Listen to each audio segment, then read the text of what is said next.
Diplomatic efforts to turn the fragile US-Iran ceasefire into a lasting peace agreement are facing fresh uncertainty.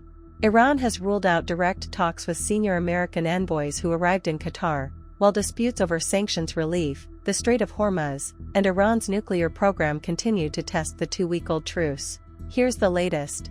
Iran says it has no plans to hold direct talks with the United States despite the arrival of senior U.S. envoys Steve Witkoff and Jared Kushner in Doha.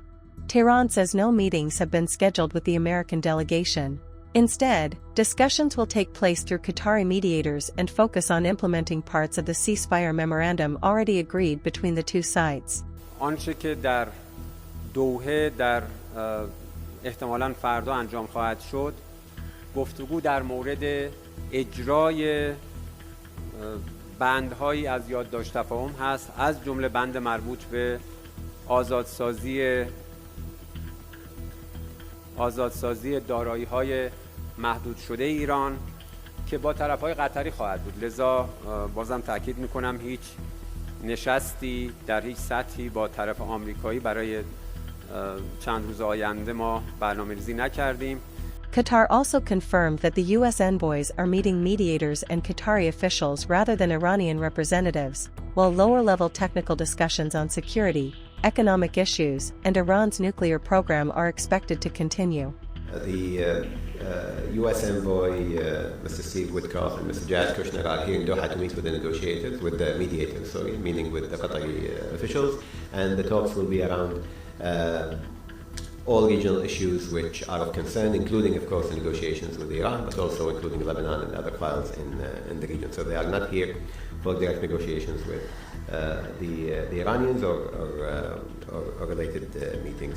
The latest developments highlight how far apart Washington and Tehran remain on key issues despite signing a 14-point memorandum of understanding earlier this month. Iran says both sides must first agree on how to implement the existing ceasefire before negotiations can move to more difficult topics, including possible limits on its nuclear program and a permanent peace agreement.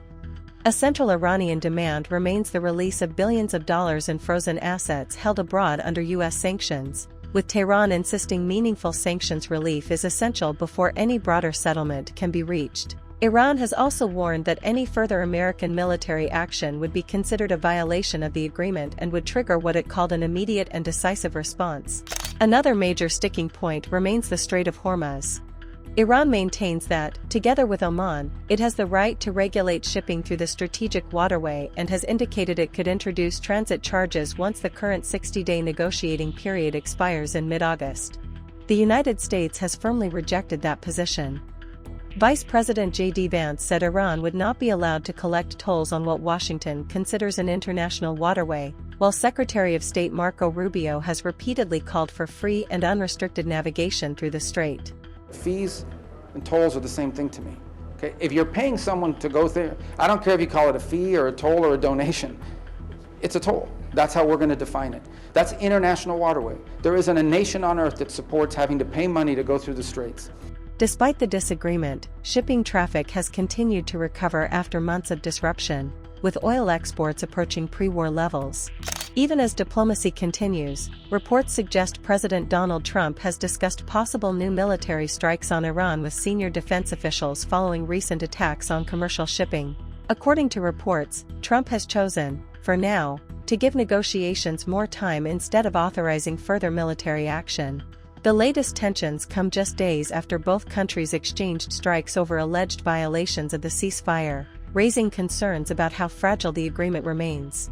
Iran's nuclear program continues to be one of the biggest obstacles to a permanent deal. Tehran says inspectors from the International Atomic Energy Agency are still not being allowed access to its nuclear facilities, accusing the UN watchdog of acting beyond its professional responsibilities. The ceasefire framework calls for future negotiations on Iran's nuclear activities, but no agreement has yet been reached on inspection mechanisms or long-term monitoring. Meanwhile, China has urged both sides to preserve the momentum for negotiations.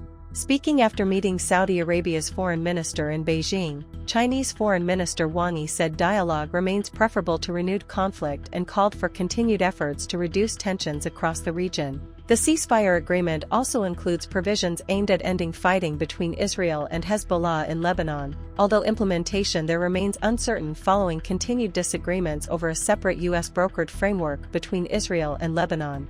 For now, the ceasefire between the United States and Iran remains in place, but major disagreements over sanctions relief, Iran's frozen assets, nuclear inspections, and control of the Strait of Hormuz continue to stand in the way of a lasting peace. With just weeks left in the agreement's 60-day negotiating window, diplomats face mounting pressure to bridge those differences before the temporary truce expires.